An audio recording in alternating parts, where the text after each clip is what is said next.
bersama-sama supaya di waktu karantina ini bisa bisa efektif tetap, dan terus tetap bisa berkenan di hadapan Tuhan, terus kita bisa semakin mengenal Tuhan. Nah, saya senang banget. Kita ini langsung mulai aja. Ya, mulai kok. Yang lain di mute. Ya, yang lain Langsung boleh mulai. di mute ya. Enggak. Ya, yang lain di mute kok. Jadi Koko bisa mulai. Di mute. Ya. Langsung bisa mulai. Ya. Sebelumnya kita doa dulu ya. Oke. Allah Bapa kami mengucap syukur untuk kasih setiamu yang begitu besar dalam kehidupan kami. Bapak, terima kasih untuk malam hari ini. Terima kasih untuk kasih karuniamu yang tidak terbatas oleh ruang dan waktu. Kami mengucap syukur untuk segala teknologi, untuk segala penemuan-penemuan, untuk fasilitas yang kami boleh peroleh pada hari ini, sehingga kami dapat bertemu di udara, kami dapat sharing firman Tuhan, kami boleh mendapatkan firman Tuhan pada malam hari ini. Bapak, pada malam hari ini kami mohon, kiranya Kau yang membuka langit dan melihat setiap hati kami, kiranya Kau yang menilik setiap hati kami, dan kiranya Kau yang membajak setiap hati kami, agar kami dapat dengan antusias menerima setiap benih firman-Mu, boleh tertanam di dalam hati kami yang paling dalam, dan biar itu boleh bertumbuh dan berbuah berkali-kali lipat. Bapak, tolong kiranya Kau yang membungkus setiap kami semua ya Bapak, di dalam bungkusan orang hidup, sehingga tidak ada satu wabah, penyakit, setiap pekerjaan sejahat manapun yang dapat menyentuh setiap kami dan mengambil setiap benih firman-Mu. Terima kasih Bapak, biarlah pada hari ini kami semua dapat dengan sukacita, dengan penuh damai sejahtera, kami menerima kasih karunia firman-Mu pada malam hari ini akan ditaburkan. Dengan meninggikan nama kudus Tuhan kami Yesus Kristus, kami berdoa dan kami mengucap syukur. Haleluya. Amin. Amin. Amin. Shalom. Shalom. Sekali lagi shalom ya. Sebelumnya perkenalkan, nama saya simple banget, Dede Timotius. Boleh panggil saya Ko Dede. Kalau Kak Eva panggil saya Koming. Koming Chen ya. Jadi nama Chinese. Nah, bebas mau panggil apa aja. Nah, terima kasih buat kesempatan yang diberikan untuk bisa sharing kasih karunia firman Tuhan. Sebelumnya, kalau boleh dibuka aja mic-nya. Saya pengen bisa interaksi juga. Kalau boleh. Oke. Nah, teman-teman kalau boleh ya, kita diskusi sebentar. Kira-kira ya, tujuan kita ada di meeting room ini, ya, apa sih? Tujuannya tuh apa? Kita ngapain kita ada di meeting room ini? Terus kita ngapain sih? Apakah cuma sekedar ngisi waktu? Aduh, untung ada meeting room Det Setiabudi, sehingga ngisi waktu kosong gitu. Atau ya daripada nggak ada kerjaan, gua meeting gitu. Atau ada sesuatu yang sebetulnya jadi jadi tujuan gitu. Apa sih tujuannya? Ada yang mau kasih pendapat? Ngapain sih kita ada di sini gitu? Jangan tegang ya. Atau saya yang tegang. Saya tegang ya. Jadi di date itu kok, di date itu kita punya jargon, kita punya DATE. Iya. Ada DA, D-nya itu ada discipleship, A-nya itu anointing dan accepted, diterima dan memang ekspektasinya adalah diurapi dengan apa? Dengan pengajaran, dengan new thinking yang berasal dari Tuhan. T-nya itu train. Memang di date ini ya dilatih. Dilatih, memang fokusnya adalah pelatihan. Kita dilatihkan supaya once setiap anak-anak yang ada di date ini bisa dilepas. Nah, E-nya itu adalah equip dan empower. Wow. Jadi benar-benar ditumbuh kembangkan, di empower, gimana kira-kira yang relevan untuk mereka bisa kerjakan di tanggung jawab dan anugerah yang Tuhan percayakan itu seperti apa. Wow. Wah, semangat nih, luar biasa. Nah, saya yakin sekali ya, kita semua ada di sini, kita diperlengkapi, kita semua dimuridkan, kita semua betul-betul belajar sama-sama. Untuk apa? Tujuannya saya percaya satu, sama-sama semuanya satu. Kita masuk surga, dapat hidup kekal. Amin. Amin gak sih? Amin. Tapi mungkin ada beberapa di antara teman-teman yang bilang, gue udah pasti masuk surga kok, gue udah pasti selamat kok. Nah, ini penting banget. Kita mau belajar sama-sama tentang keselamatan. Pada malam hari ini, kita berpikir, apa ya? Yang penting sekarang saya pokoknya udah hidup benar, kita udah belajar Alkitab, saya pasti, wah, nyampe nih di tujuan akhir, final destiny kita ya. Final destiny kita surga, kita udah pasti masuk ke sana, gitu ya. Tapi malam hari ini kita mau belajar sama-sama dari apa yang dikatakan oleh Alkitab. Sehingga kita semua dapat menjadi umat Tuhan yang seperti apa? Umat Tuhan yang betul-betul mempersiapkan diri. Ya, karena firman Tuhan katakan di akhir zaman, atau bahkan pernah dengar ya, bahwa kita semua adalah pengantinnya daripada kedatangan Yesus yang kedua. Pengantinnya mempersiapkan diri. Seorang mempelai harus mempersiapkan diri.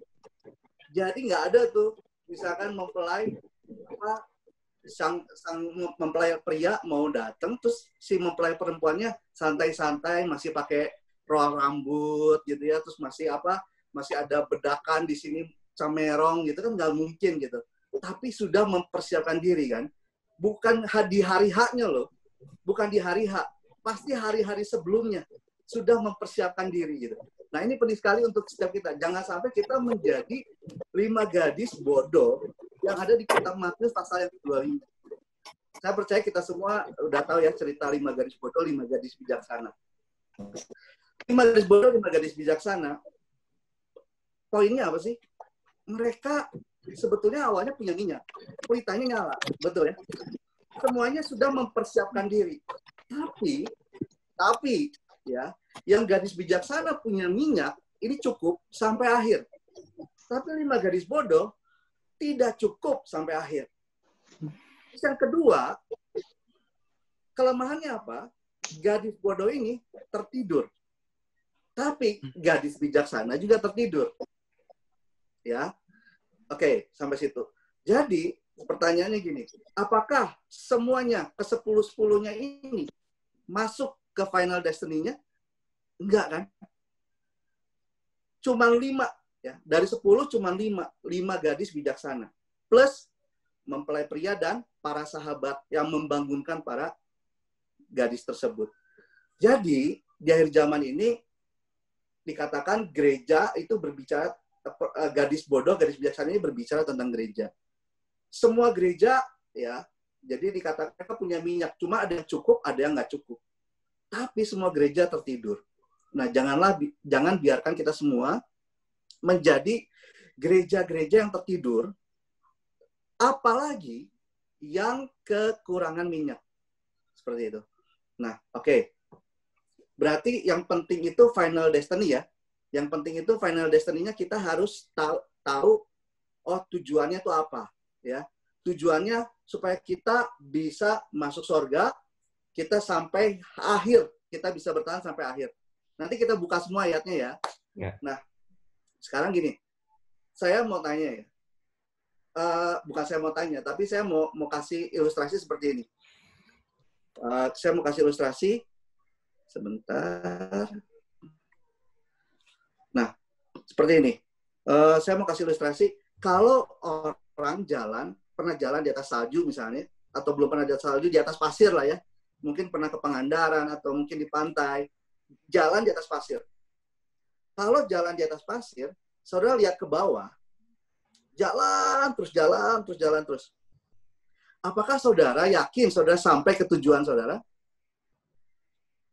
Mungkin ya yakin lah, udah tahu arahnya. Oke.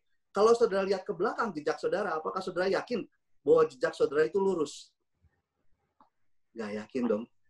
Kalau saudara lihat ke belakang, saya yakin jejak saudara pasti menyimpang ke kanan dan ke kiri. Ada yang melengkok dikit, ada yang... Tapi ada kemungkinan yang harusnya lurus malah jadi miring jauh kemana nggak tahu. Nah, jadi gimana caranya supaya bisa lurus? Caranya adalah saudara harus lihat tujuan saudara di mana, lalu saudara jalan ke arah sana. Misalkan ada sebuah pohon jadi target saudara. Saudara jalan ke sana. Saya yakin waktu saudara nyampe ke pohon itu, saudara lihat ke belakang, kaki saudara pasti lurus. Betul ya? Jadi, maaf, sebentar. Ini ada, sorry ya, sebentar ya. Ada telepon, Mas. Cuma saya harus. Oke, maaf. Nah, jadi di sini kita bisa belajar bahwa Final Destiny ini penting sekali. Jadi kita harus bisa melihat ke arah sana. Saya mau sedikit cerita. Saya mau sedikit cerita sebelum saya masuk ya. Ini agak rada panjang sedikit introduction-nya. Saudara tahu Henok ya? Tadi sempat di-mention sama Sam. Saudara tahu Henok. Henok ini, kalau saudara baca di Kejadian pasal 5, kalau nggak salah di ayat yang ke-22, kita baca aja sama-sama ya. Bahwa Alkitab, mau handphone juga nggak apa-apa. Kalau bisa Alkitab lebih bagus. Kejadian pasalnya 5, di Kejadian pasalnya yang ke-5, ayatnya yang ke-22,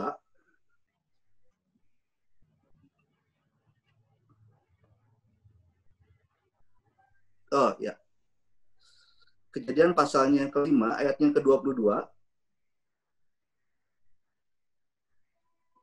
di situ dikatakan apa?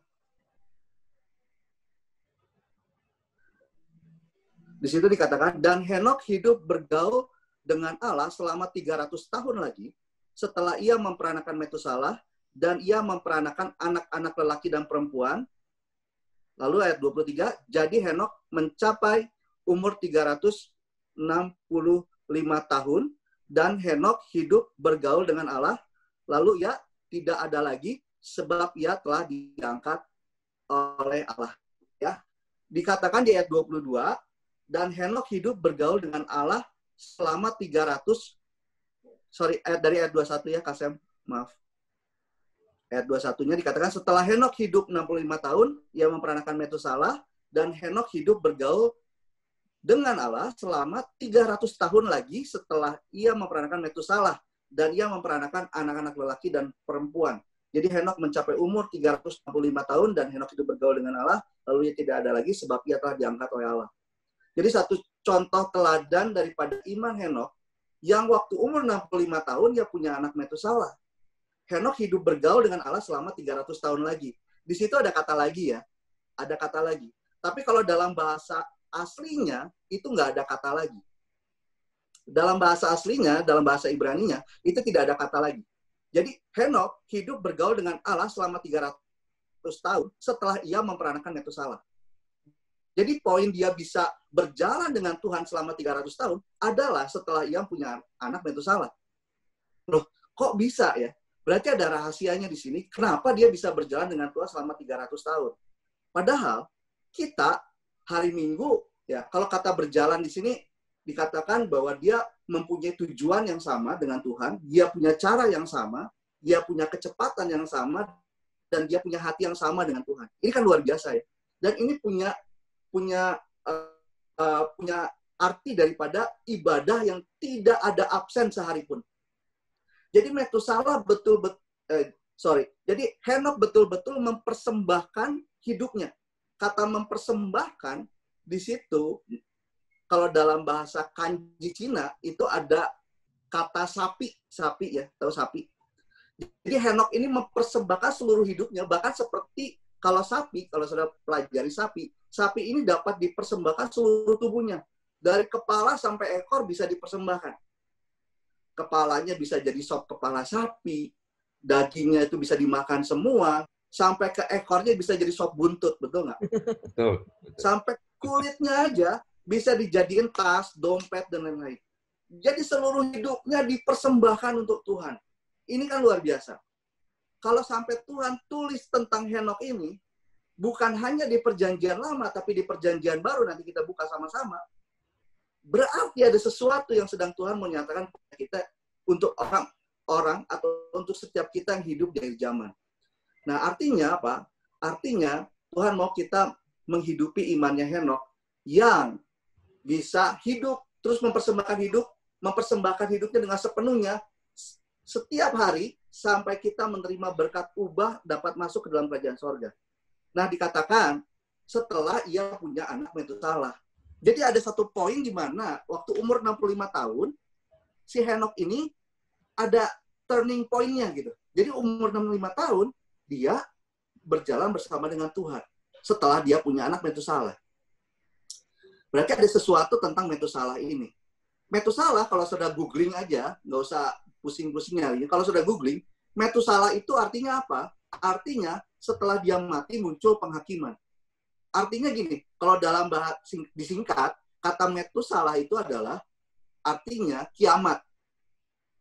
Orang tua mana zaman sekarang kalau punya anak dikasih namanya kiamat. Gitu-gitu amat gitu ya. Jadi sesuatu yang nggak lazim kan sebetulnya. Dikasih nama kok ya kiamat banget gitu. Kok ada apa gitu kan. Jadi ada sesuatu di sini yang Tuhan mau ajarkan kepada kita.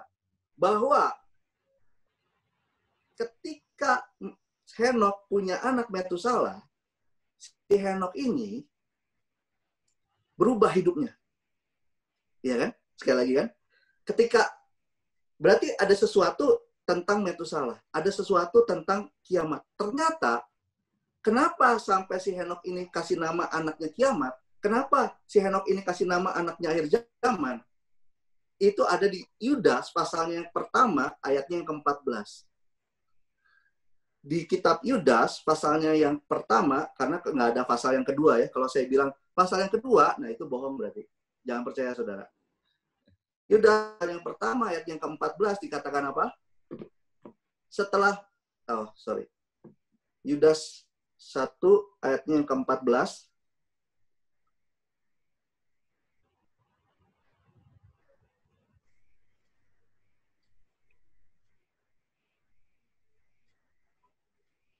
Oke. Ayat 14, di sini yang saya bilang di perjanjian baru juga Tuhan mencatat tentang Henok. Di ayat yang ke-14 dikatakan apa? Juga tentang mereka Henok, keturunan ke-7 dari Adam telah bernubuat, katanya apa? Sesungguhnya Tuhan datang dengan beribu-ribu orang kudusnya, hendak menghakimi semua orang dan menjatuhkan hukuman atas orang-orang fasik, karena semua perbuatan fasik yang mereka lakukan, dan karena semua kata-kata nista yang diucapkan orang-orang berdosa yang fasik itu terhadap Tuhan. Jadi di sini dikatakan Henok bernubuat. Apa? Bernubuat apa? Bernubuat bahwa Tuhan datang dengan beribu-ribu orang kudusnya. Kalau Tuhan datang dengan beribu-ribu orang kudusnya, sudah pasti ini bukan kedatangan Yesus yang pertama. Sudah bisa dipastikan ini adalah kedatangan Yesus yang kedua. Jadi di sini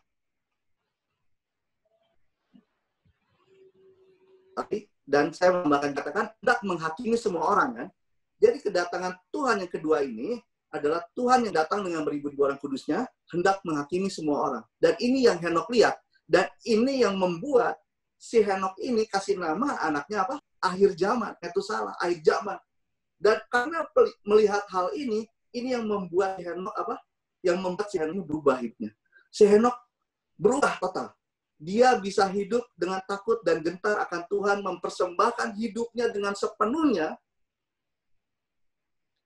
selama 300 tahun sampai dia menerima berkat ubah, masuk ke dalam kerajaan sorga, hidup-hidup, tidak mengalami kematian. Nah, ini kan suatu hal yang luar biasa. Dan saya percaya bahwa ini adalah kehendak Tuhan bagi kita semua untuk kita mengikuti setiap jejak langkahnya. Berarti tujuannya, berarti apa? Berarti apa yang membuat Henok ini bisa hidup, mempersembahkan seluruh hidupnya dengan sepenuhnya selama 300 tahun? Apa? Berarti dia melihat akhir zaman. Dia mengarahkan pandangannya, dia set mata pandangannya kepada akhir zaman. Kepada kedatangan Yesus yang kedua, kepada akhir zaman. Saudara, kalau saudara nih dapat nubuatan atau ada dokter yang bilang, umur kamu cuma apa yang saudara lakukan? Apakah saudara jadi akhirnya, udah foya-foya, mabok-mabokan, pergi ke bar, having fun gitu? Enggak kan? Pasti saudara akan masuk kamar, bertobat, nangis-nangis, Tuhan tolong saya minta ampun segala dosa, bertobat, hidup kudus, terus betul-betul berdoa. Betul kan? Kenapa? Karena hidupnya baru cuma sehari lagi gitu kan. Demikian juga sama seperti Henok. Bayangin, Henok sudah melihat kedatangan yang kedua. Dan dia kasih nama anaknya kiamat. Setiap dia kan dia yang berkeluarga kan, makanya di umur 65 dia punya anak Metusalah, lalu dia memperanakan anak laki-laki dan perempuan lainnya. Dia pasti punya istri, dia nggak mungkin melahirkan sendiri gitu kan. dia punya istri, punya anak-anak banyak gitu kan.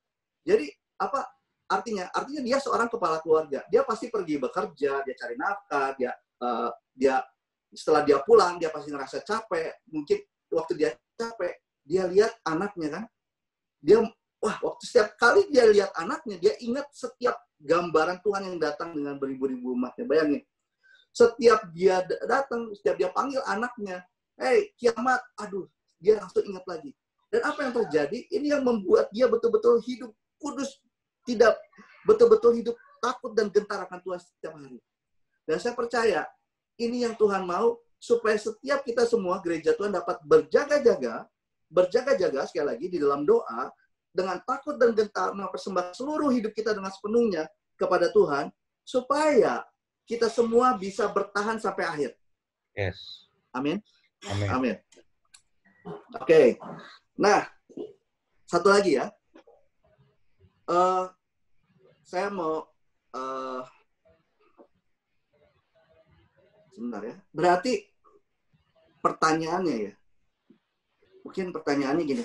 Berarti untuk sampai ke akhir tujuan akhir kita, nah surga gitu ya. Apalagi dengan menerima berkat ubah, berarti aspek keselamatan ini penting banget nggak sih? Penting dong. Berarti artinya gini, kalau selamat ya masuk. Kalau nggak selamat ya nggak masuk. Berarti aspek yang namanya aspek keselamatan ini penting banget. Kita harus bisa mengerti, oh jangan sampai kita ada di mana? Kita ada di satu zona yang sebetulnya itu bukan kehendak Tuhan. Kita ada di zona itu terus tanpa kita mengalami pertumbuhan. Supaya kita bisa mengalami pertumbuhan, kita harus tahu bahwa ada 3 tahap keselamatan, saudara. Kalau orang berpikir, oh, gue percaya, gue lahir baru, terima Yesus, percaya, cukup masuk surga, saya pasti masuk surga. Kalau saudara mati hari ini, saudara pasti masuk surga, saya percaya. Kenapa? Kita semua dari sini, kita lagi percaya Yesus kan. Nah, tapi kita kan nggak mati malam ini gitu. Yeah. Yang kita akan sampai gini loh. Kita ini adalah hidup di akhir zaman ya. Kita hidup di akhir zaman. Akhir zaman tiap manusia itu beda-beda. Bisa kapan aja kan. Ya kalau misalkan besok atau lusa kita mati dalam kondisi kita punya iman. Amin, haleluya, kita masuk surga. Tapi Tuhan katakan, ada begitu banyak pencobaan, ada begitu banyak guncangan yang membuat orang-orang bisa dengan mudah melepaskan imannya. Nah, oke. Kita harus mengerti hal ini, dan sebelumnya kita akan masuk sedikit tentang keselamatan. Ya, tentang keselamatan. Oke, bentar ya. Jadi, kita akan sering buka ayat, nggak apa-apa ya. Keselamatan yang pertama, tahap yang pertama, kalau sudah mau catat boleh, silakan. Kalau enggak, diingat, karena ini mudah sekali. 3 tahap keselamatan. Keselamatan yang pertama kita semua udah tahu. Keselamatan yang didapat oleh kasih karunia Tuhan. Jadi, waktu kita ketemu Tuhan, Yesus Kristus, lewat ada orang yang menginjili kita, lalu kita lahir baru, kita semua mendapatkan janji keselamatan. Kita semua percaya akan darah Yesus Kristus yang telah mengampuni setiap dosa-dosa kita, dan kita semua dibebaskan, dimerdekakan dari setiap dosa. Amin. Sehingga kita semua diselamatkan. Itu adalah keselamatan yang diberikan oleh kasih karunia Tuhan. Itu adalah keselamatan yang diberikan oleh Tuhan. Kita buka di Efesus, atau nggak usah dibuka, nggak apa-apa biar cepat. Efesus 2 ayat yang ke-8, saya bacain aja. Efesus 2 ayat yang ke-8 dikatakan, sebab karena kasih karunia, kamu diselamatkan oleh iman. Itu bukan hasil usahamu loh, ya, tetapi pemberian Allah. Efesus 2 ayat 8. Sebab karena kasih karunia kamu diselamatkan oleh iman, itu bukan hasil usahamu, sekali lagi, tetapi pemberian Allah. Nah, jadi itu semua adalah pemberian Allah, bukan usaha kita. Bukan karena kita baik, bukan karena kita sering kayak kemarin ya teman-teman banyak yang expose mungkin di IG dan lain-lain. Kasih nasi bungkus, bikin bakso, dan lain-lain. Bukan karena usaha kamu masuk surga. Jadi masuk surga bukan karena kita berbuat baik. Tapi semua karena pemberian Allah, karena kamu percaya. Percaya karena darahnya kita beroleh penebusan. Di Efesus 1 ayat 7, dikatakan, sebab di dalam Dia dan oleh darahnya kita beroleh penebusan, yaitu pengampunan dosa menurut kekayaan kasih karunia-Nya. Jadi saudara, kasih karunia Tuhan telah menyelamatkan kita karena darah Yesus telah menebus semua dosa-dosa kita di kayu salib. Ya, jadi dengan kita percaya kepada Yesus, ada penebusan yang dilakukan untuk kita, maka kita diselamatkan. Amin. Nah, di Kisah Para Rasul 16 ayat 31, Kisah Rasul 16 ayat 31 dikatakan seperti ini. Percayalah kepada Tuhan Yesus dan engkau akan selamat. Engkau dan seisi rumahmu. Engkau dan seisi rumahmu. Percayalah kepada Tuhan Yesus Kristus. Dikatakan seperti itu. Jadi kita semua adalah orang yang ditebus oleh Yesus di atas kayu salib. Oke? Yang kedua, kita langsung lanjut aja. Saya percaya kita semua sudah melewati tahap pertama itu. Tahap kedua, setelah menerima keselamatan yang sudah didapat oleh kasih karunia Tuhan, terus kita ngapain? Pertanyaannya itu. Dan ini yang mungkin saat ini kita sedang lakukan. Ini yang sedang kita lakukan. Pernyataan tahap kedua setelah kita menerima keselamatan oleh karena kasih karunia Tuhan, tahap kedua adalah Tuhan ingin menjalani kehidupan. Tuhan ingin kita menjalani kehidupan yang sepenuhnya dituntun oleh Tuhan. Sepenuhnya dilindungi oleh Tuhan sampai Tuhan menyempurnakan keselamatan kita. Nah, jadi setelah kita menerima keselamatan, kita percaya, dibaptis, lalu apa? Kita ngapain? Selama kita masih hidup di bumi, saudara masih hidup di bumi kan? Selama saudara masih hidup di bumi, kita semua bisa tersesat, saudara. Kita semua bisa tersesat. Kenapa? Karena dunia ini, ya, dunia ini penuh dengan keinginan kan? Dunia ini penuh dengan godaan kan? Dunia ini bagaikan Mesir kan? Bagaikan Mesir, sehingga bangsa Israel itu dulu diperbudak selama 400 tahun ya? 400 tahun diperbudak oleh Mesir, lalu Tuhan menghendaki mereka keluar dari Mesir. Karena apa? Kenapa keluar dari Mesir? Karena bangsa Israel aja udah nggak tahan. Mereka berdoa kepada Tuhan, saking beratnya perbudakan di Mesir, sampai Alkitab mengatakan itu seperti peleburan. Dapur peleburan. Itu saking beratnya kehidupan perbudakan. Sampai bangsa Israel dibawa keluar pada tanggal 15 bulan 1 tahun 1446. Kenapa? Karena pada tanggal 14 bulan 1 tahun 1446 SM, itu adalah hari Paskah. Passover. Jadi waktu itu tulah anak sulung mati dari Firaun, semua bangsa Mesir, sampai kepada ternak-ternak mereka, semua anak-anak sulungnya mati semua. Kecuali bangsa Israel. Waktu bangsa Israel apa? Lockdown. Di lockdown di rumahnya. Ya kan? Di Goshen. Di mana Goshen? Goshen juga ada di Mesir, bukan di luar Mesir. Jadi waktu tulah itu datang, bangsa Israel pun mengalami hal yang nggak enak. Mungkin kita juga ngalamin yang nggak enak ya. Kita di lockdown di sini, kita nggak bisa ngapain gitu. Tapi kita bisa mengerti bahwa tujuan mereka di lockdown di rumah mereka masing-masing itu untuk apa? Untuk makan, untuk merayakan Paskah dikatakan. Paskah ngapain sih? Kalau waktu dulu di tanggal 14 bulan 1 tahun 1446 SM itu, mereka disuruh sembelih anak domba. Darahnya itu dioleskan di tiang pintu mereka dan di palang pintu. Jadi sekali lagi ya, di tiang pintu dan di palang pintu itu dioleskan darah anak domba, lalu dagingnya itu harus dimakan. Lalu yang kedua, mereka harus makan roti beragi, tidak beragi. Roti tidak beragi, dan yang ketiga, mereka harus makan sayur pahit. Dan mereka suruh mengingat ini. Disuruh mengingat ini. Jadi, kenapa mereka disuruh melakukan itu semua? Itu tujuannya adalah supaya mereka semua diselamatkan. Mereka jangan sampai mereka kena tulah gitu kan. Nah, saya percaya kita semua juga sedang diselamatkan, dilindungi oleh Tuhan pada saat ini, dan Tuhan mau kita makan apa? Makan daging anak domba. Which is apa? Siapa itu? Yesus Kristus yang mati di atas kayu salib sebagai anak domba untuk kita semua. Yesus Kristus, anak domba yang tersembelih untuk kita semua. Tuhan bilang gini, kalau kamu tidak makan dagingku dan minum darahku, kamu tidak selamat. Kamu tidak akan beroleh keselamatan. Jadi kita harus makan daging Yesus. Nah, daging, gimana makan daging Yesus? Yesus kan udah naik ke sorga gitu. Yesus bilang, dagingku ini benar-benar makanan. Darahku ini benar-benar minuman. Dan ini berbicara tentang apa? Berbicara tentang firman Tuhan. Yesus adalah firman yang menjadi manusia kan? Di 1 Yohanes pasal yang pertama, ayatnya yang ke-14, firman itu menjadi manusia dan diam di antara kita. Kita harus makan Yesus. Dan roti tak beragi pun melambangkan Yesus. Firman yang tidak beragi. Firman yang tidak dicampur oleh pemikiran manusia. Firman yang murni. Disuruh makan daging yang tidak beragi. Jadi ini semua yang kita bisa lakukan selama masa lockdown. Kenapa? Karena waktu itu juga bangsa Israel makan hal yang demikian. Amin. Jadi makan firman banyak-banyak ya. Tiap hari ya. Masa lockdown ini ya. Amin. Oke.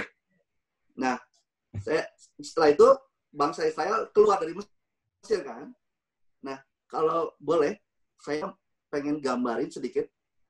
Gambar peta. Waktu kita pengen supaya kita tidak tersesat di dunia ini, kita perlu peta. Biasanya kita pakai Waze kan gitu kan. Makanya saya mau gambar peta sekarang. Gimana caranya ya? Bisa ya? Bisa share. Terus nanti ada ini kok. Share konten ya? Oh iya ya. Oke. Ya. Share konten. Oke. Oke. Sebentar ya. Oh, share. Oh, why? Bentar. Kenapa recording ya? Recording ya? Iya. Nah, Koko masuk ke itu. Ke notes-nya kok. Notes. Sorry. Udah benar tadi. Udah benar ya? Oke. Maaf ya, Gaptek, saudara-saudara. Maaf, Gaptek. Saya mau notes. Oke, notes. Oke. Udah. Ya. Oke. Udah bisa lihat belum? Sudah kok. Udah bisa lihat ya? Oke, saya ambil ngomong ya. Wah, asik nih, asik. Oke. Jadi saya mau sedikit gambar peta ya. Gambar peta. Nah, ini kira-kira gambar seperti ini. Jadi ini gambar bangsa Israel waktu itu keluar dari Mesir. Jadi ini laut Mediterania namanya. Laut Mediterania ya. Nah, ini supaya kita punya gambaran dengan jelas. Jadi ini Mesir, waktu itu Mesir. Dan waktu itu bangsa Israel kemah di sini. Tinggal di sini di Goshen. Dan tujuan mereka sebetulnya ke sini nih. Tanah Kanaan. Di sini ada Laut Mati, di sini ada Sungai Yordan, Danau Galilea. Nah, ini adalah tanah Kanaan. Jadi sebenarnya bangsa Israel itu harus masuk ke sini kan, tujuannya ini kan.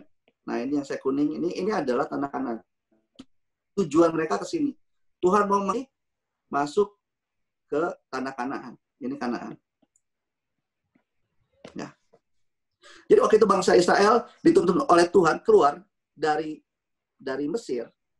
Mereka berkemah di kemah pertama namanya Sukot, lalu ke Etam, lalu mereka ke tentangan Migdol di sini, kemah ketiga. Nah, sampai kemah ketiga mereka harus menyeberangi Laut Tebrau ya, karena dibelah waktu itu sama Musa dengan tongkat, lalu air terbelah, lalu mereka berjalan di tanah yang kering. Lalu mereka setelah menyeberang mereka sampai ke Mara. Nah, setelah itu singkat cerita, lalu ada kemah-kemah berikutnya, ada padang gurun Sinai, mereka menerima hukum Taurat ya. Di sana juga Musa menerima hukum Taurat lalu diberikan kepada bangsa Israel. Lalu mereka sampai ke Kades. Di Kades mereka mengutus 12 pengintai. Masih ingat cerita itu ya? Ya. Jadi dari 12 pengintai, 10 pengintai bilang, wah ini bangsa Kanaan ini raksasa-raksasa, kita seperti belalang kecil-kecil gitu. Wah, jadi kita takut gitu. Dua pengintai, Yosua dan Kaleb berkata, tidak, Tuhan sudah berikan tanah ini, kita harus maju. Nah, tapi mereka bersungut-sungut sampai akhirnya Yosua dan Kaleb mau dirajam.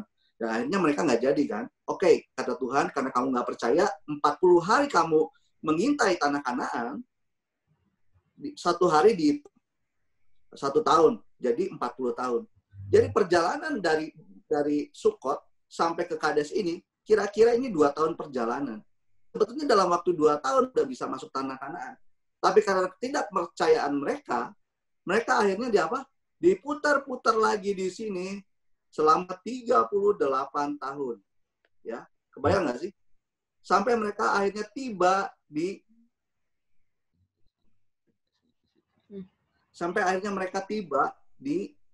kemah ke-41, yaitu dataran Moab. Dataran Moab, ya, dataran Moab. Lalu mereka harus menyeberang Sungai Yordan, lalu berkemah di Gilgal. Gilgal ini sudah ada di tanah Kanaan. Kemah ke-42. Jadi total ada 42 kemah ya. Total ada 42 kemah. Nah, saudara, kita di sini bisa lihat Tuhan kasih gambaran kehidupan kita semua sebenarnya. Bahwa Mesir ini berbicara tentang dunia yang berdosa. Loh, mana ayatnya kok ada? Kita buka di Wahyu pasal 11 ayat yang ke-8. Di Wahyu 11 ayat yang ke-8. Kalau saya langsung share aja di sini, Wahyu 11 ayat yang ke-8 ya. Bentar. Kita semua bisa lihat di Wahyu pasalnya yang ke-11 ayat yang ke-8. Di situ dibilang apa? Dan mereka akan terletak di atas jalan raya kota besar yang rohani di Sodom dan Mesir, di mana juga Tuhan mereka disalibkan. Jadi dikatakan disebut Sodom dan Mesir di mana juga Tuhan mereka disalibkan. Loh, Tuhan disalibkan di mana? Emang di Mesir? Enggak kan? Tuhan disalibkan di Golgota kan? Ya. Tapi kenapa kitab Wahyu berbicara tentang Sodom dan Mesir di mana juga Tuhan mereka disalibkan? Ini berbicara tentang dunia yang berdosa. Demikian juga Sodom.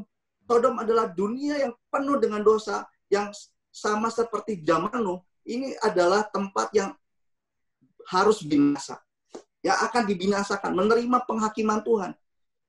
Nah, jadi dunia, jadi Mesir, kita balik lagi, Mesir ini berbicara tentang dunia yang berdosa. Kita dipanggil sama seperti bangsa Israel, dipanggil keluar dari dunia yang berdosa, supaya kita bisa menerima keselamatan.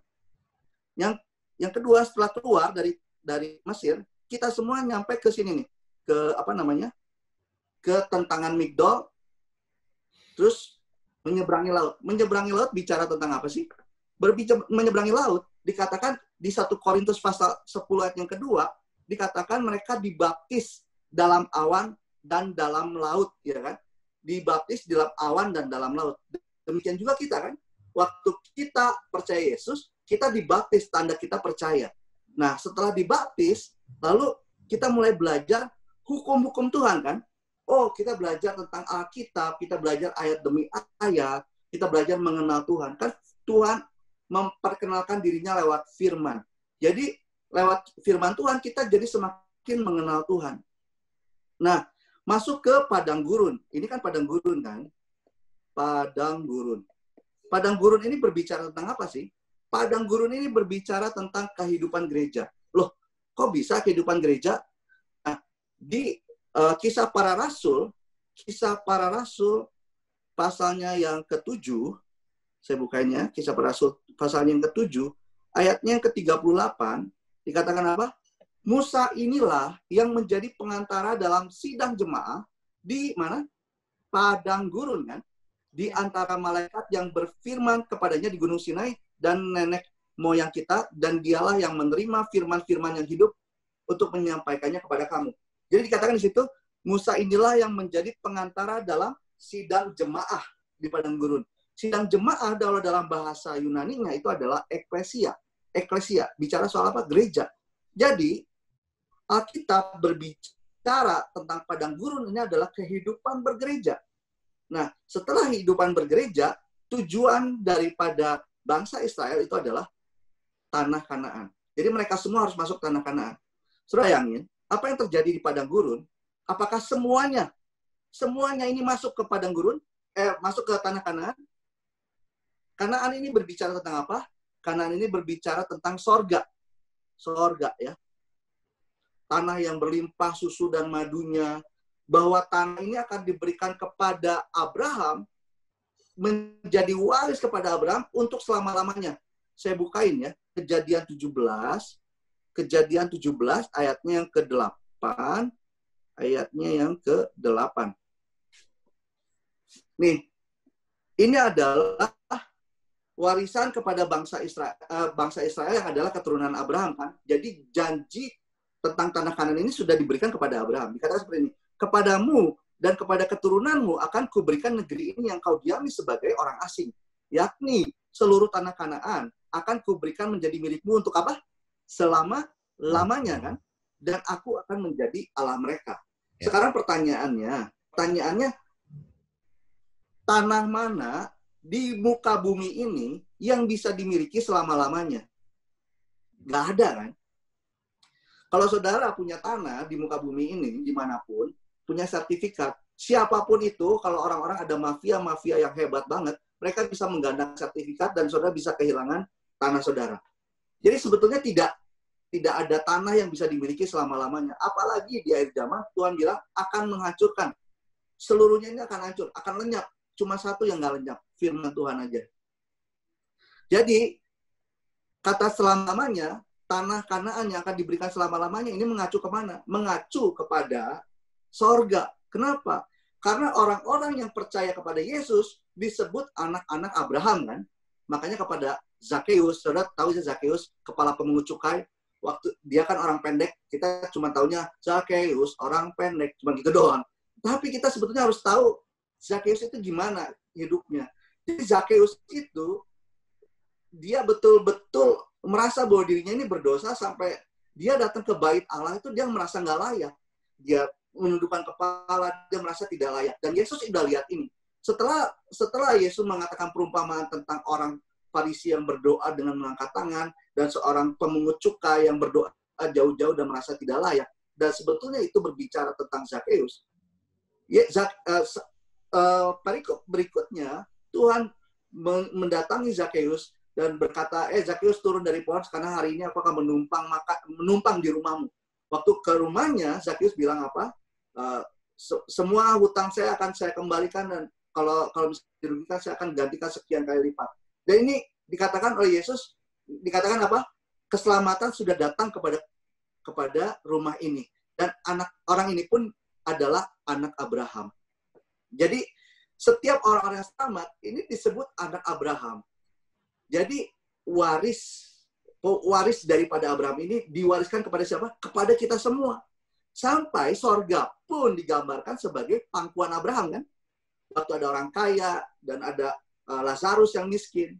Waktu si Lazarus ini, waktu si orang kaya ini masuk ke neraka, ke lautan api, Lazarus ada di pangkuan Abraham yang melambangkan sorga. Bayangin, sorga aja sampai digambarkan sebagai pangkuan Abraham.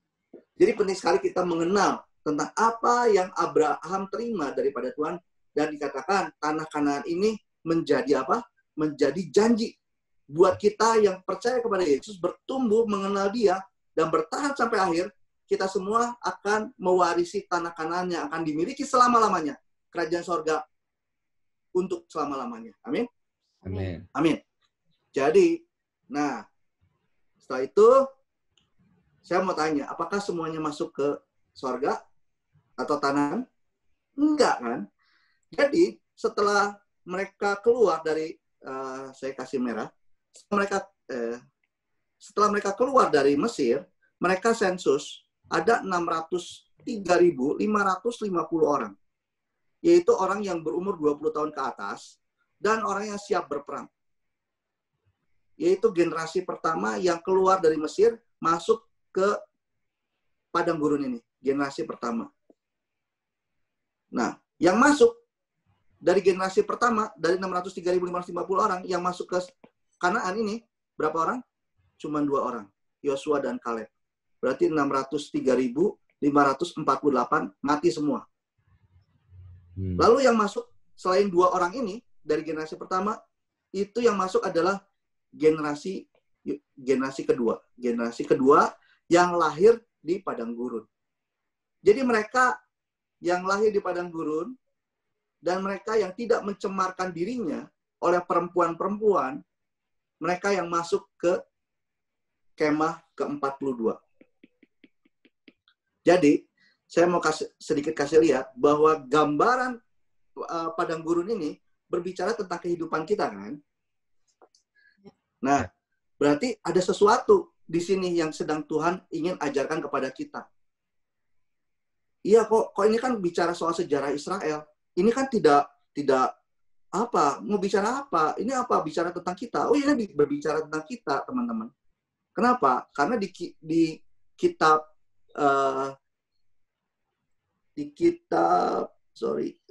sebentar ya.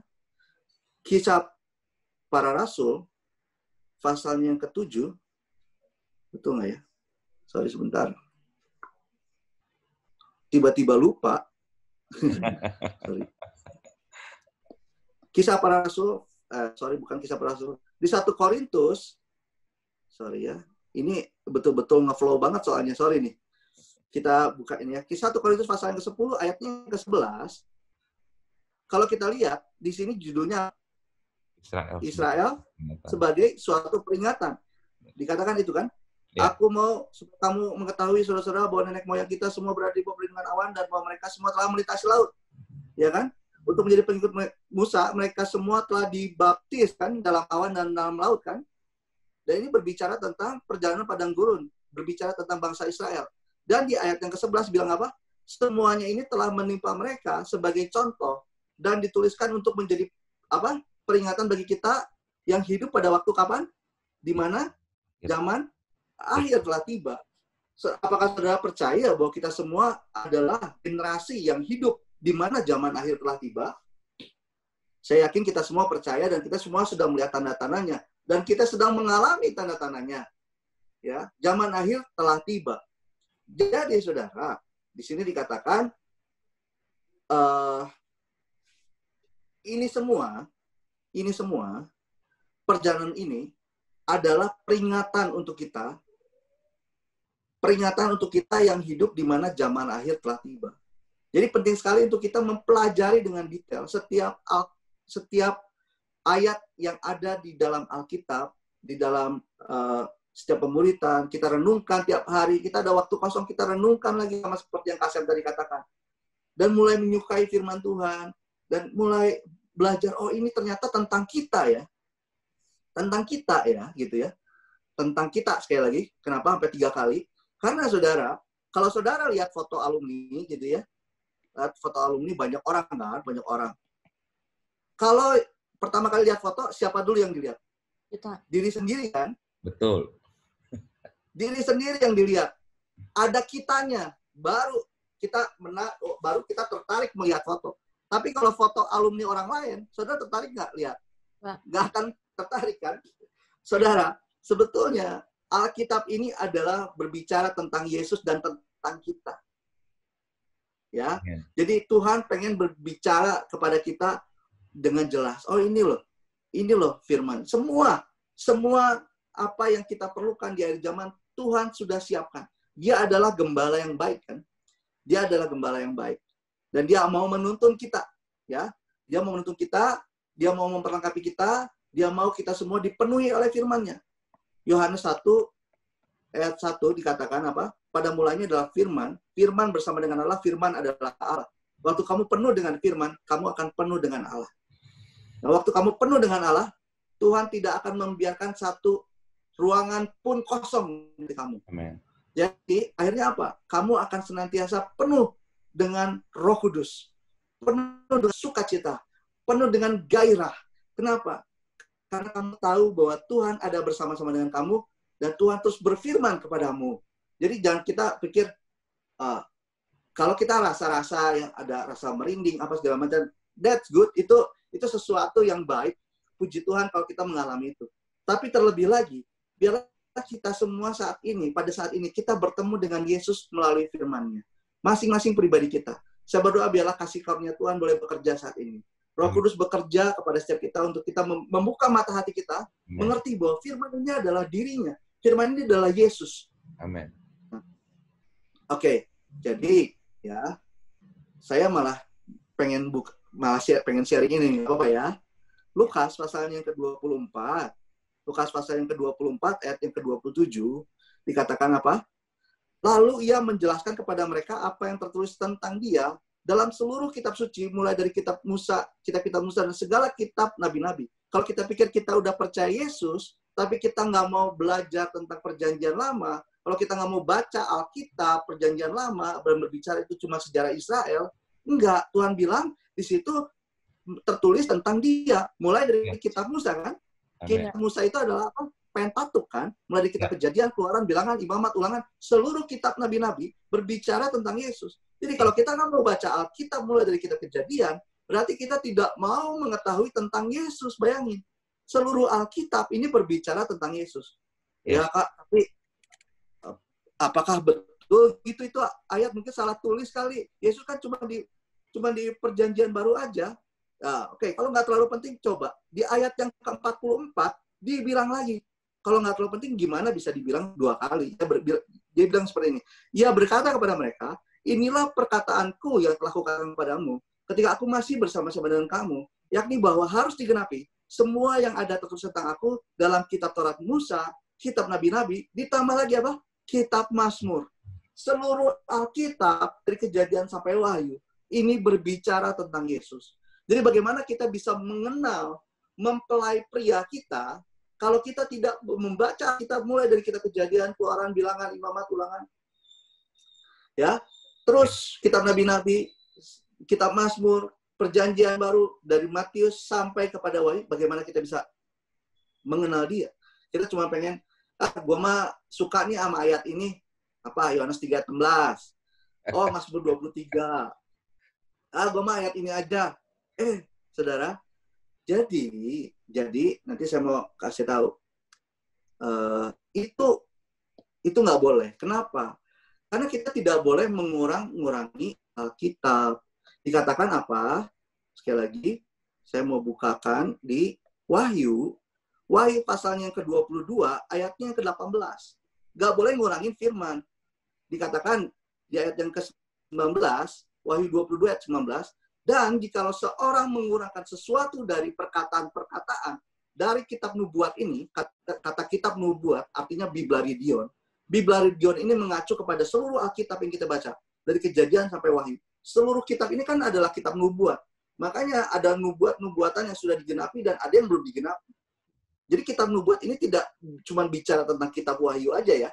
Kitab nubuat ini Biblaridion. Seluruh Alkitab. Maka Allah akan mengambil bagiannya dari pohon kehidupan dan dari kota kudus seperti yang tertulis di dalam kitab ini.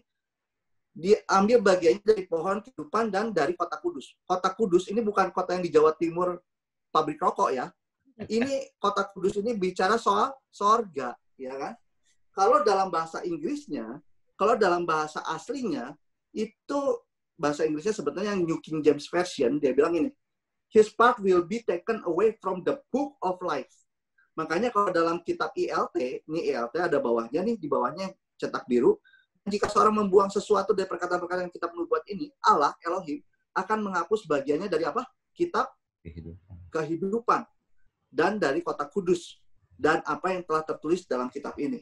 Jadi satu hal yang sangat mengerikan sekali, maka kenapa kita harus bertahan sampai akhir, itu adalah kalau kita mengurang-urangi Alkitab dan berkata, oh saya cuma pengen suka ayat ini aja, oh kok saya bagiin ayat ini aja, jangan terlalu banyak ayatnya, saya udah pusing, capek nih, gitu ya.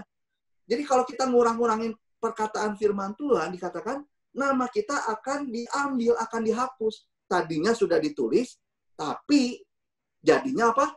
Dihapus, diambil. Jadi kita pikir, oh sekali terima Yesus ternyata nggak selalu selamanya selamat ya. Oh enggak. Dikatakan, kalau kita ngurangin firman, nama kita bisa dihapus. Jadi artinya apa? Tuhan pengen kita semua menerima seluruh kebenaran firman Tuhan. Ya, Tuhan pengen kita semua menerima seluruh kebenaran firman Tuhan. Nah, oke. Sampai di situ.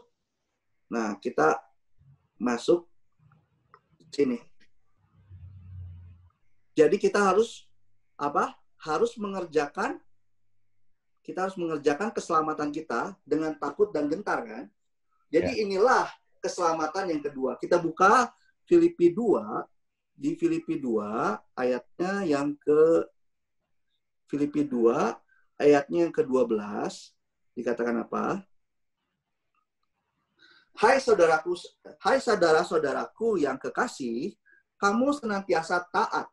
Karena itu tetaplah kerjakan keselamatanmu dengan takut dan gentar, ya kan? Bukan saja seperti waktu aku masih hadir, tetapi terlebih pula sekarang waktu aku tidak hadir. Jadi ini hal yang sangat menarik sekali, ya. Jadi dikatakan, kamu kan udah taat, kamu udah bergereja, kamu udah lahir baru, kamu udah dibaptis. Selamat dong? Enggak, kata Paulus. Paulus bilang, tetaplah kerjakan keselamatanmu dengan takut dan gentar. Jadi ada sesuatu yang harus kita kerjakan, yaitu apa? Keselamatan kita. Keselamatan ini harus dikerjakan. Ya, betul ada kasih karunia. Kita mengerjakan keselamatan kita dengan kasih karunia Tuhan. Kasih karunia itu apa sih? Kasih karunia itu adalah kekuatan yang Tuhan berikan ketika kita persembahkan hidup kita di hadapan Tuhan dengan sepenuh. Jadi waktu kalian mempersembahkan hidupmu dengan sepenuhnya di hadapan Tuhan, maka persembahanmu itu berkenan loh. Dan Tuhan akan apa? Tuhan akan bekerja di segala aspek dalam hidupmu. Nah, waktu kita mempersembahkan korban, ini penting. Apakah kamu persembahkan itu dengan sepenuhnya atau enggak, seperti Henokh? Kenapa? Karena ada persembahan yang diterima oleh Tuhan, dan ada persembahan yang tidak diterima. Sama seperti persembahan Kain dan Habel, kan? Kenapa persembahan Kain diterima, tapi persembahan Habel tidak diterima? Karena Habel mempersembahkan yang terbaik, tapi Kain tidak mempersembahkan yang terbaik. Jadi artinya, apa? Berarti Tuhan mau yang terbaik dari kehidupan kita. Jadi waktu apapun yang kamu lakukan, lakukanlah sama seperti untuk Tuhan, kan? Ya. Jadi waktu kamu melakukan segala sesuatu seperti untuk Tuhan, kamu persembahkan itu untuk Tuhan. Kamu tidak akan melakukan itu dengan setengah-setengah. Kamu pasti kasih yang terbaik. Kamu pasti kejar yang terbaik. Waktu kamu nyapu, kamu sapu yang terbaik. Sampai ke kolong-kolong, sudut-sudut, semua kamu sapu yang bersih. Untuk apa? Karena kamu tahu kamu lakukan itu untuk Tuhan. Waktu kamu cuci piring, kamu nggak asal-asalan. Pikiran kamu nggak kemana-mana. Pikiran kamu nggak lagi ke mall. Pikiran kamu nggak lagi ke drakor yang lagi happening atau apapun. Tapi waktu kamu cuci piring segenap hati, kasih yang terbaik untuk Tuhan. Waktu kamu makan, minum, kamu makan dan minum untuk Tuhan. Jangan, kebanyakan orang gitu kan, makan sambil ngelamun, aduh si itu cakep ya, Lee Min Ho atau siapa gitu ya. Saya sih nggak ngikutin, jadi saya nggak tahu nama-nama yang lagi update sekarang.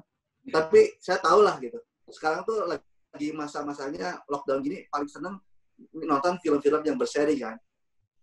Nah, jadi kadang-kadang itu semua yang menggoda kita untuk apa? Kita beralih daripada firman Tuhan, daripada merenungkan firman Tuhan, daripada kita mengenal Dia lebih lagi.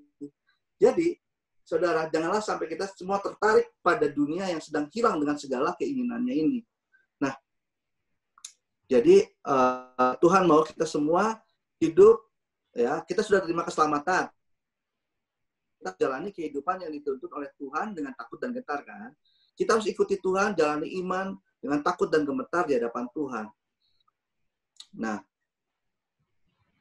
jadi ketika kita hidup dalam firman Tuhan, harusnya kita semua semakin takut dan gentar akan Dia. Semakin kita ikut terus Bible study, kita ikutan date terus setiap ada meeting, kita ikuti, dan semakin kita sungguh-sungguh, kita akan semakin rinci mengenal firman Tuhan. Hidup kita akan nggak makin gampang sebetulnya. Kenapa? Karena kita makin lama kita mengerti firman, kita sama seperti melihat cermin yang sangat jelas sekali, sampai kelihatan semua kekotoran, jeleknya kita. Oh, saya jeleknya masih di sini ya, harus diperbaiki, kan gitu kan. Jadi sebetulnya nggak enak, tapi itu penting buat kita, mendingan kita dihakimi sekarang, hakimi dirimu sendiri sekarang, daripada kamu dihakimi nanti, gitu kan. Kenapa kita nanti akan lolos dari penghakiman-penghakiman? Di hari penghakiman kita akan lolos. Kenapa? Karena kita sudah menghakimi diri kita sendiri mulai dari saat ini. Supaya kita makin bersih. Tiap hari kita makin bersih. Jadi kalau selama ini kita jadi orang Kristen hidup pura-pura, santai-santai, nggak baca firman. Yang penting mah Allah pedulilah, Allah mengertilah, nggak perlu dalam, nggak usah terlalu banyak ayat lah firmannya. Nah, ini artinya apa? Artinya kita tidak mau mengikuti jalan yang sudah Tuhan berikan kepada setiap kita. Artinya apa? Ya Tuhan, ya saya gitu. Nah, enggak. Kita harus bekerja, mengerjakan keselamatan kita harus mengikuti jalannya Tuhan. Kan dikatakan dia adalah gembala yang baik kan. Dia yang menuntun kita. Kalau domba nggak ngikutin gembalanya, dia bisa tersesat. Dikatakan dia akan menuntun kita ke padang yang berumput hijau, ke air yang tenang. Amin, puji Tuhan. Tapi masalahnya, dikatakan sekalipun di dalam lembah kekelaman, aku tidak takut kan? Tidak takut bahaya karena gadanya dan tongkatnya menghibur aku. Artinya apa? Ini jadi satu kesatuan loh.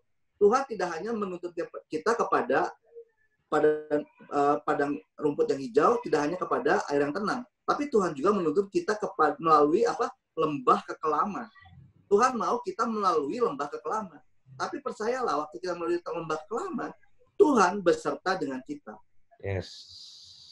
Itu dia. Jadi jangan kita pikir, oh Tuhan gembala, pasti kita dipimpin itu aja pada rumput hijau, air tenang. Itu aja kan yang seringkali kita dengar.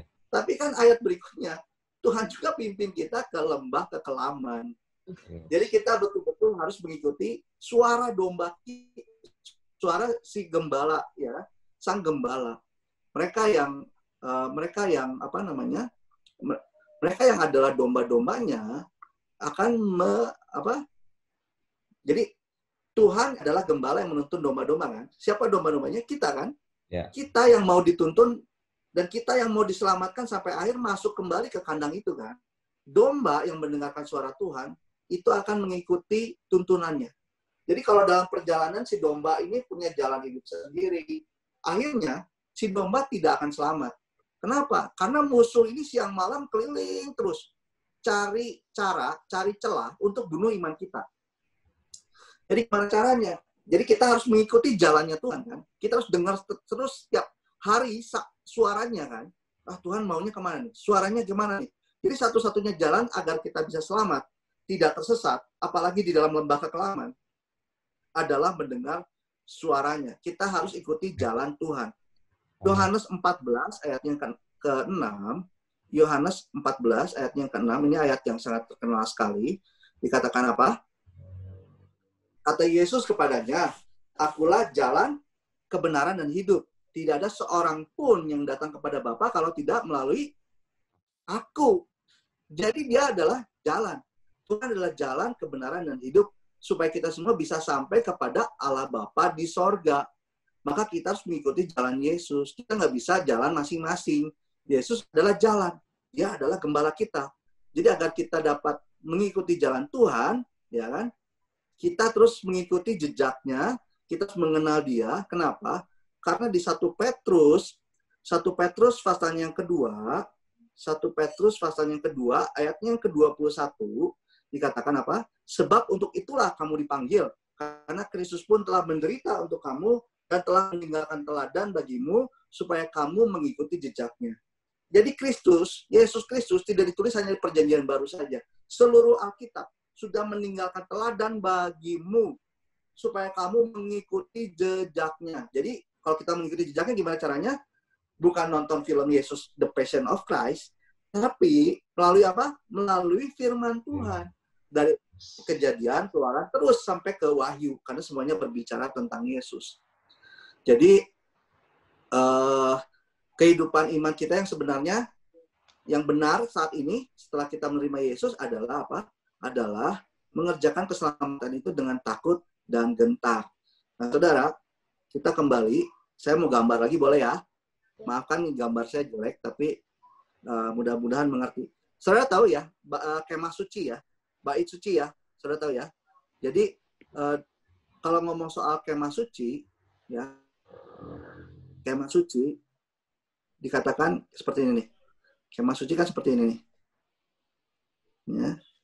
Ya, ada apa namanya pagar, ada pagar pelataran kan? Ini pelataran. Lalu di dalamnya ada kemah suci, ada bait suci Tuhan, kemah suci. Kemah suci ini dibagi kan? Ya. Nah, di sini ada dua ruangan kan, ruang Maha Kudus, ada ruang kudus kan. Di sini ada pelataran kan, ada pelataran. Nah, ada pelataran, terus di sini ada mezbah korban bakaran. Mezbah korban bakaran, di sini ada kolam pembasuhan, lalu di ada kidian, ya kan? Terus di sini ada mezbah ukupan, lalu di sini ada meja roti sajian. Jadi, bangsa Israel waktu itu sebelum mereka bertemu dengan Tuhan, menerima firman Tuhan, mereka harus masuk ke sini. Mereka mempersembahkan korban di sini kepada Tuhan sebagai korban penghapus dosa, baru mereka bisa mendengar firman daripada Tuhan. Nah, si imam yang mempersembahkan korban ini lalu untuk masuk ke ruang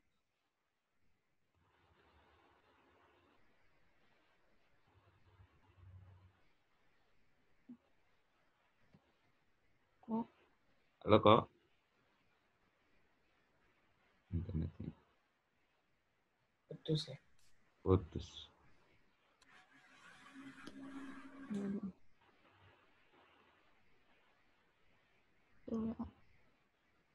berbicara tentang Yesus Kristus yang udah mati.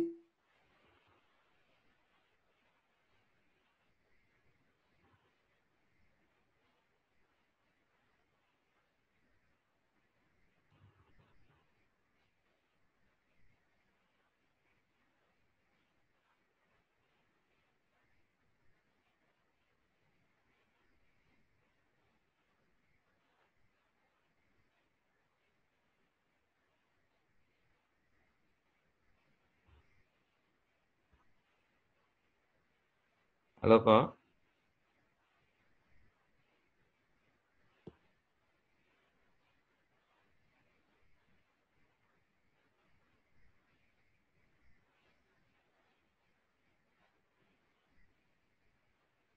Halo.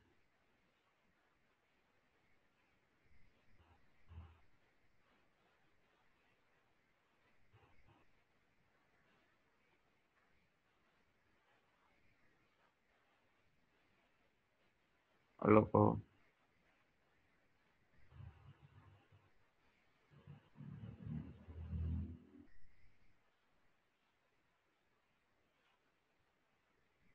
Halo. Halo? Ya kok. Jelas? Suara saya jelas?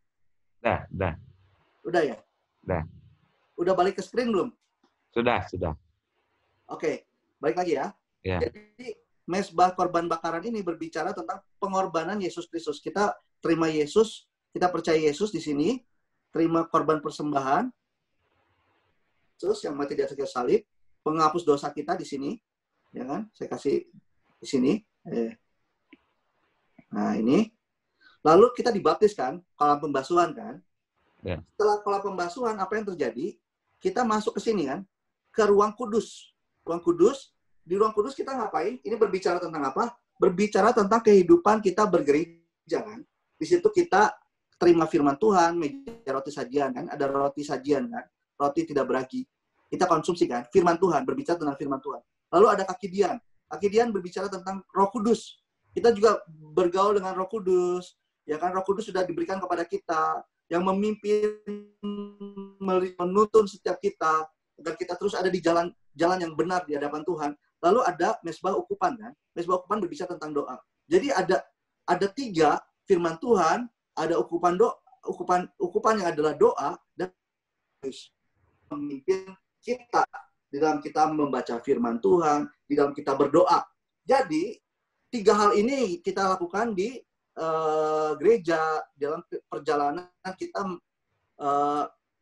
di dalam kita mengerjakan keselamatan kita.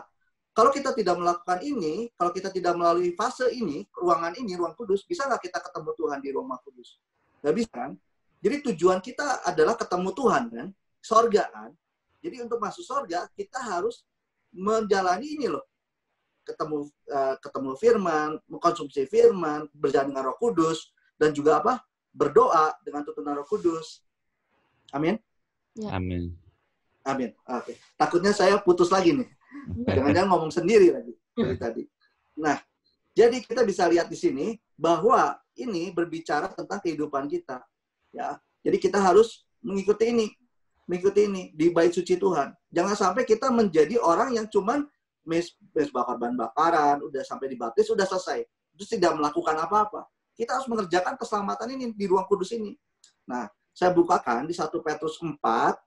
1 Petrus 4 di ayatnya yang ke-17. 1 Petrus 4 ayatnya yang ke-17.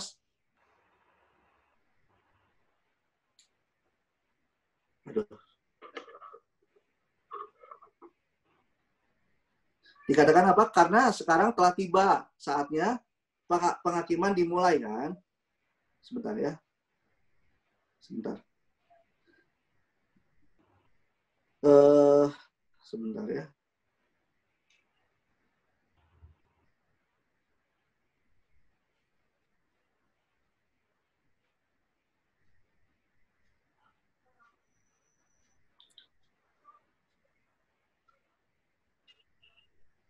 Sebentar, sorry.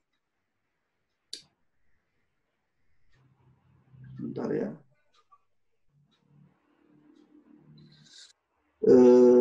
Sorry. Oke. Sorry, jangan ini. Oke. Wahyu pasal yang ke-11. Wahyu pasal yang ke-11. Maaf ya, menunggu ya. Wahyu pasal yang ke-11. Ayatnya yang pertama. Dan ayatnya yang kedua. Dikatakan apa? Ayat yang pertama. Kemudian diberikanlah kepadaku sebatang bulu, seperti tongkat pengukur rupanya, dengan kata-kata yang berikut. Bangunlah dan ukurlah bait suci Allah, dan mezbah dan mereka yang beribadah di dalamnya.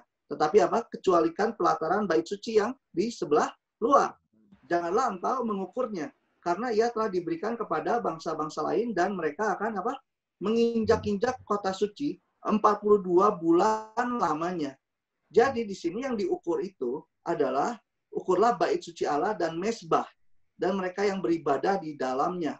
Jadi yang dikecualikan adalah pelataran bait suci yang di sebelah luar. Jadi bayangin saudara, jadi di akhir zaman Tuhan mengukur ini bait suci. Tapi pelataran, ini kan pelataran. Pelataran ini udah nggak diukur lagi saudara. Ini diukur lagi. Jadi kita bisa masuk bertemu dengan Tuhan di sorga, itu kita harus masuk ke ruang kudus.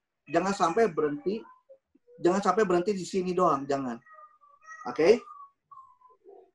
Coba kita lihat tadi di 1 Petrus pasalnya yang keempat, ayatnya yang ke-17. Dikatakan apa? Karena sekarang telah tiba saatnya, ya kan? Penghakiman dimulai. Dan pada rumah Allah sendiri yang harus pertama-tama dihakimi. Dan jika penghakiman itu dimulai pada kita, bagaimanakah kesudahannya dengan mereka yang tidak percaya pada Injil Allah? Ayat 18.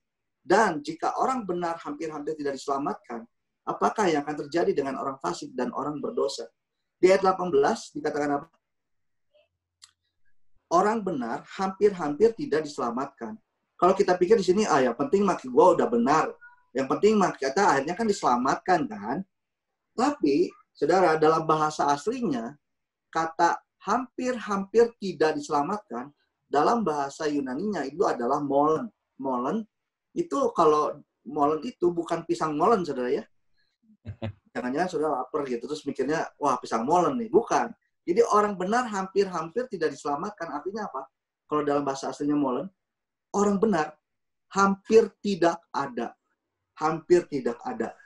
Jadi bayangin saudara, standarnya Tuhan itu tidak bisa kita pikirkan dengan pikiran manusia. Kita pikir, oh standarnya Tuhan, kekudusan Tuhan seperti ini, kekudusan Tuhan seperti itu. Dan kita mulai main-main dengan kehidupan iman kita. Nggak bisa, saudara. Jadi kita harus apa? Kita harus mengenal firman-Nya. Di firman-Nya kita akan mengenal standar kekudusan sehingga dianggap layak untuk masuk ke dalam hari perhentiannya. Nah, jadi kita harus mengerjakan keselamatan kita ya. Nah, yang kedua itu adalah yang kedua, dan yang ketiga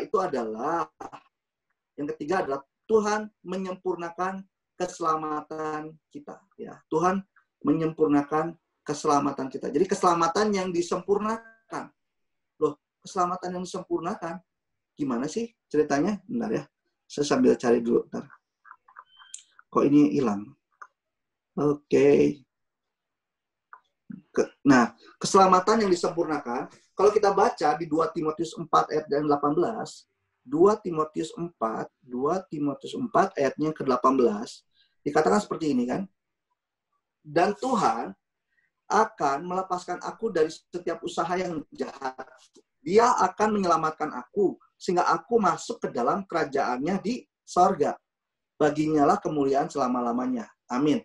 Dikatakan di situ dia akan menyelamatkan aku.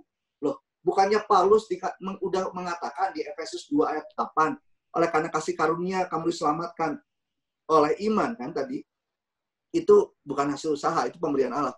Sudah diselamatkan, tapi kok masa di masa yang berikutnya di kitab 2 Timotius ini Rasul Paulus ngomong lagi, Tuhan akan menyelamatkan aku. Loh, berarti gimana ini? Siapa aja yang menerima keselamatan yang disempurnakan, saudara? Berarti kan ada sesuatu di sini. Jadi kita harus menerima ya keselamatan yang disempurnakan oleh Tuhan. Kita buka di Wahyu pasal 3 ayat yang kelima. Wahyu pasal 3 ayat yang kelima dikatakan seperti ini. Wahyu 3 ayat yang kelima. Halo? Ya. Ya, masih ada. Puji Tuhan. Nggak ngomong sendiri. Soalnya yang saya lihat ini layar. Saya nggak bisa lihat wajah saudara. Oke. Jadi, barang siapa menang, ya kan? Wahyu pasal 3 ayat yang kelima. Barang siapa menang, ia akan dikenakan pakaian putih yang demikian. Dikatakan apa? Aku tidak akan menghapus namanya dari kitab kehidupan. Melainkan aku akan mengaku namanya di hadapan Bapakku dan di hadapan para malaikatnya. Jadi, barang siapa menang. Barang siapa yang bertahan sampai akhir, dia akan selamat. Nah,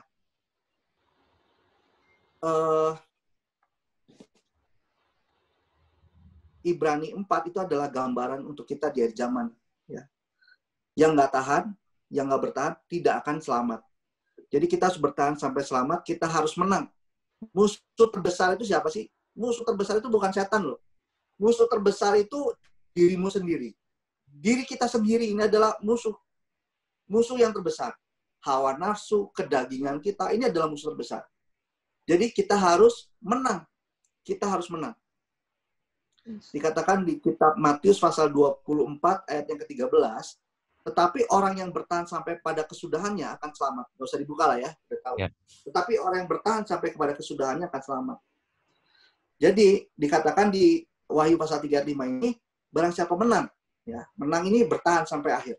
Ia akan dikenakan pakaian putih yang demikian, aku tidak akan menghapus namanya dari kitab kehidupan. Sekali lagi di sini, kalau kita udah terima Yesus, kita udah menjalani kehidupan kita bergereja, itu pun belum jadi jaminan apa? Belum jadi jaminan kita, nama kita tidak dihapus dari kehidupan. Sekali lagi. Kenapa saya ngomong ini semua? Agar kita semua melek, agar kita semua buka mata, kita nggak tertidur. Kita menjadi orang yang berjaga-jaga. Yeah. Kalau orang berjaga-jaga, kita akan bertahan sampai akhir. Tapi kalau kita tidak berjaga-jaga, apa yang terjadi? Tertidur, sama seperti 5 gadis bodoh, 5 gadis bijaksana. Tapi sebetulnya apa yang Tuhan mau? Tuhan mau kita sama seperti sahabat mempelai yang berseru-seru. Hei, bangun, ini mempelaimu sudah datang. Ya, jadi tugas kita ini apa? Tugas kita ini membangunkan gereja-gereja. Membangunkan teman-teman kita yang tertidur. Kita ini adalah orang yang berseru-seru seharusnya. Tuhan mau datang loh. Kamu jangan lupa ya. Kamu jangan sampai bolos ibadah. Kamu jangan sampai bolos bersekutu, komsel, date, atau apapun yang sedang dilakukan, merenungkan firman. Jangan. Jadi kita harus senantiasa penuh dengan firman. Kita jangan pernah juga merasa, oh saya sudah aman. Barang siapa yang merasa dirinya berdiri teguh, kamu harus berhati-hati supaya kamu jangan jatuh kan.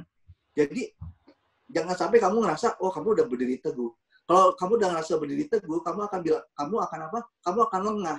Dan kamu akan dengan mudah iblis jatuhkan. Gitu, seperti itu.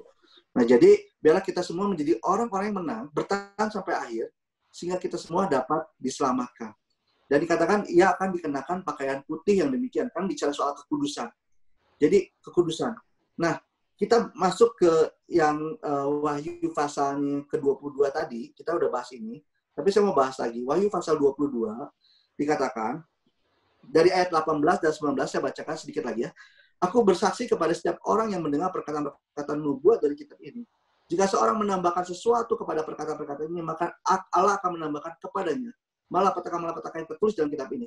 Dan jikalau seorang mengurangkan sesuatu dari perkataan-perkataan dari kitab nubuat ini, maka Allah akan mengambil bagiannya dari pohon kehidupan dan dari kota kudus, seperti yang tertulis dalam kitab ini.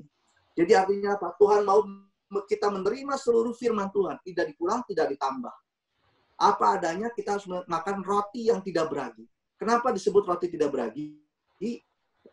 Karena roti ini tidak ditambah oleh ragi, kan? Ragi ini apa? Ragi ini adalah sesuatu yang membuat firman ini rasa enak.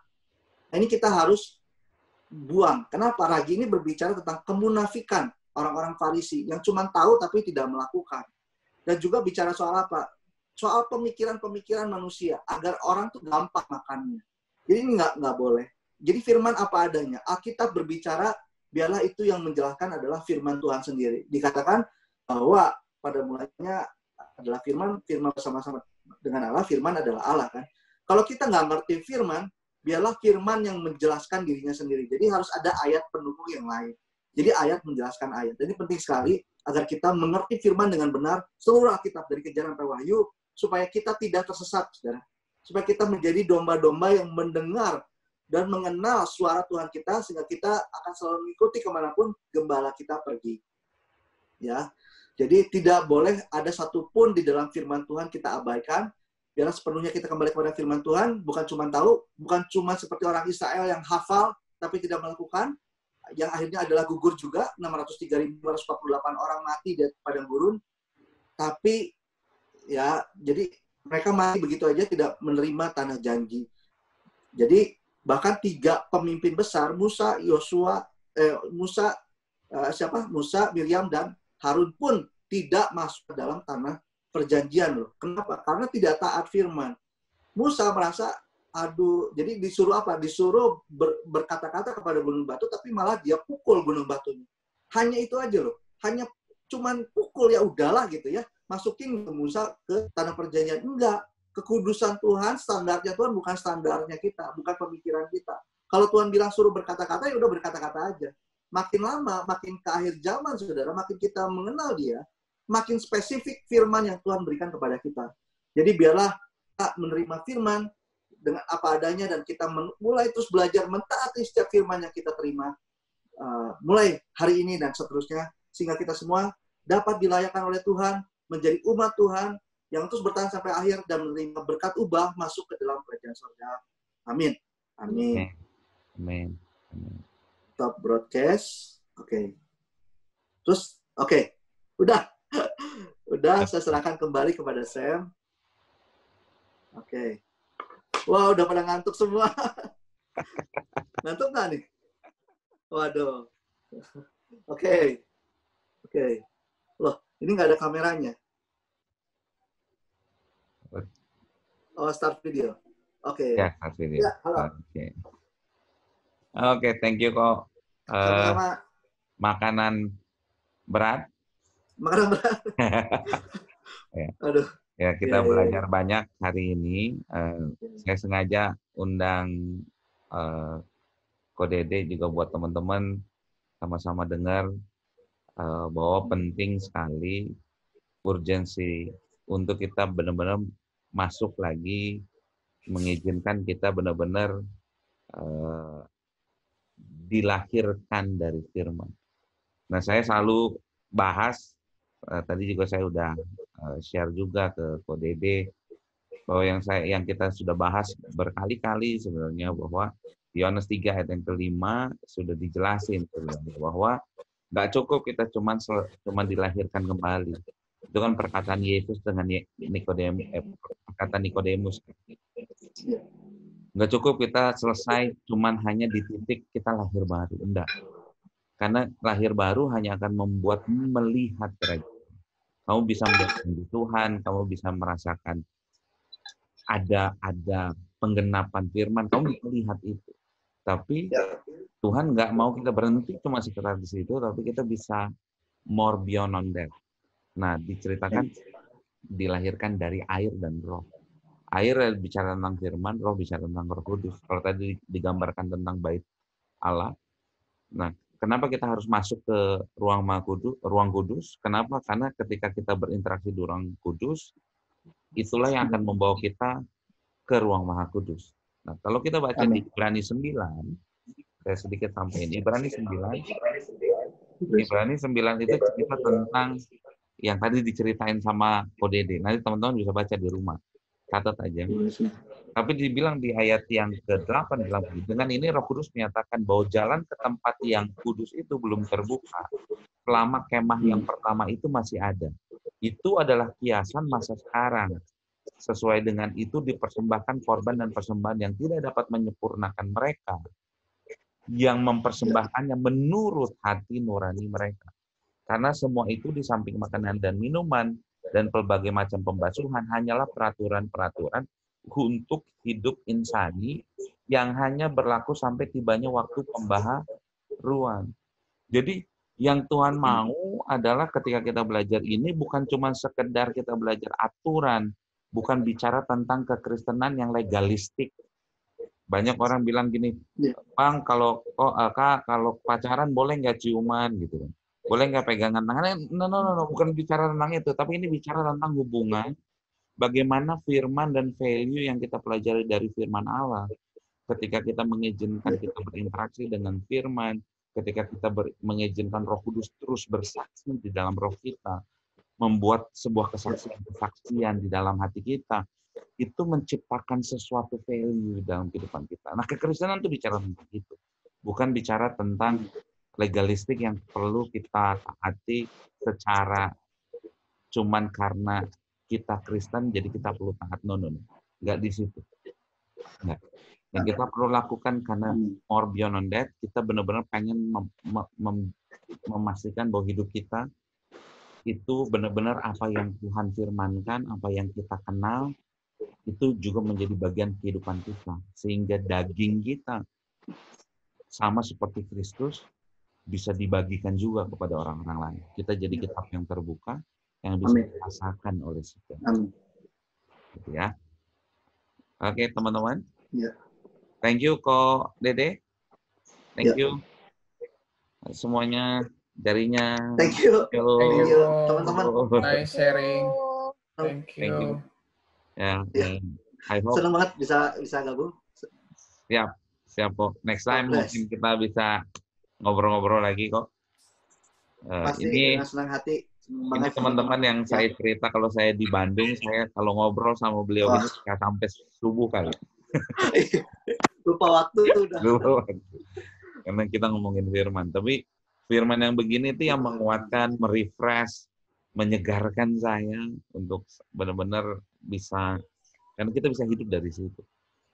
Hanya firman yang akan membuat kita kuat, sehingga ketika kita hadapin yang seperti ini, kita benar-benar nggak akan bisa digoncangkan. Karena hanya firman yang tidak tergoncang. Nah, kalau firman kerajaan Allah yang seperti ini yang kita pegang, nature-nya si firman itu ada di dalam diri kita. Kita jadi akan ikut tidak tergoncangkan. Ketika segala sesuatu digoncangkan, kita akan tetap bersama dengan firman. Oke, thank you teman-teman. Kita tutup dalam doa ya. Kita tutup. Bapak, kami bersyukur, kami berterima kasih buat setiap kasih karunia dan kepercayaan baru yang Kau masih berikan dalam kehidupan kami. Kau masih memberikan kepercayaan kepada kami untuk kami boleh mendengarkan firman. Itu adalah sebuah kebesaran, itu adalah sebuah kepercayaan yang begitu luar biasa, Tuhan. Izinkan biarlah kata-kata itu bukan cuma sekedar kata-kata biasa, tapi kata-kata itu terus mengerjakan sebagaimana firman-Mu, bahwa firman-Mu tidak akan pernah kembali kepadamu dengan sia-sia. Tapi biarlah firman itu menghasilkan berbuah-buah dalam kehidupan kami. Menghasilkan buah yang bisa dinikmati oleh orang-orang yang terhubung dengan kami. Setiap orang-orang yang memang terhubung dengan kami bisa menikmati value-nya Tuhan. Kami bukan cuma sekedar hanya mengerjakan keselamatan, tapi kami bisa menjadi sama seperti Kristus. Kami bisa memberikan kehidupan kami kepada orang-orang yang terhubung dengan kami, sehingga mereka bisa bertemu dengan Tuhan ketika mereka terhubung dengan setiap kehidupan kami. Kami berdoa biar nama-Mu dipermuliakan, Kami berdoa buat bangsa ini, kami berdoa buat setiap kesejahteraan kota di mana kami berada, Tuhan. Kami katakan diberkati dan kami katakan shalom buat bangsa ini. Kami berkata biarlah kehendak Tuhan yang terjadi, kerajaan Allah yang terjadi, dan kerajaan-Mu yang tegak atas bangsa ini, Tuhan. Kami berdoa Tuhan, buat setiap pergumulan apapun yang dimiliki oleh pemerintah kami berdoa Kau berikan hikmat marifat untuk mereka bisa menyelesaikan apapun yang mereka perlu selesaikan, Tuhan. Kami berdoa, kami menumpangkan tangan atas mereka. Kami melepaskan berkat atas para pemerintah kami, Tuhan. Biarlah hikmat-Mu, berkat penyertaan-Mu, berkat Allah itu terus ada dalam kehidupan mereka, Tuhan. Sehingga mereka perlu menyelesaikan apapun yang mereka perlu selesaikan. Kami berdoa biar nama-Mu dipermuliakan selama-lamanya dalam kehidupan kami. Kami tidak selesai sekarang, tapi izinkan firman yang kami dengar, Roh Kudus terus inisiasikan dalam hati dan pikiran kami, sehingga kami terus bisa melakukan perenungan firman dan biarlah itu sampai memenuhi kehidupan kami dan mengubahkan kami sesuai dengan apa yang Kau firmankan. Terima kasih, kami bersyukur. Kami memberkati buat Ko Dede yang telah membagikan firman-Mu. Kau izinkan beliau untuk bisa membagikan firman-Mu. Kau berkati hidupnya, Kau berkati segala apa yang diperbuat oleh dia, Tuhan. Kami melepaskan berkat buat kehidupan dia dan seluruh keluarganya, buat setiap apa saja yang diperbuat oleh dia, Tuhan, saat ini. Kami berdoa, kami melepaskan berkat terbaik di dalam kerajaan Allah turun atas kehidupannya, sehingga namamu yang akan dipermuliakan dari apa saja yang akan dia kerjakan. Kami berdoa, biar namamu yang dipermuliakan. Sebentar kami terima berkat dari Allah Bapa, cinta kasih dari Yesus Kristus, dan persekutuan yang manis dari Roh Kudus yang akan menyertai engkau, membangkitkan engkau menjadi kepala dan bukan ekor, memberkati tanganmu sehingga tanganmu akan bisa mengerjakan apapun dan Tuhan akan buatnya berhasil. Kemanapun kau melangkah, Tuhan menyertaimu. Tanah di mana yang kau injak akan menjadi milikmu untuk perluasan kerajaan Allah. Sehingga engkau akan diberkati dengan sangat luar biasa dengan perkenanan. Dan kau akan terus terbang naik dan tidak pernah menjadi turun. Dan nama Tuhan dipermuliakan, memberkatimu mulai hari ini sampai selama-lamanya dalam nama Yesus Kristus. Semua yang percaya katakan amin. Amin. Amin. Thank you. Sampai ketemu lagi ya. Thank you. God bless you. Okay. God bless you. Nice. Okay, see you all. Thank you, Bang. See you. Bang Sam. Bye. See you next week. See you. All.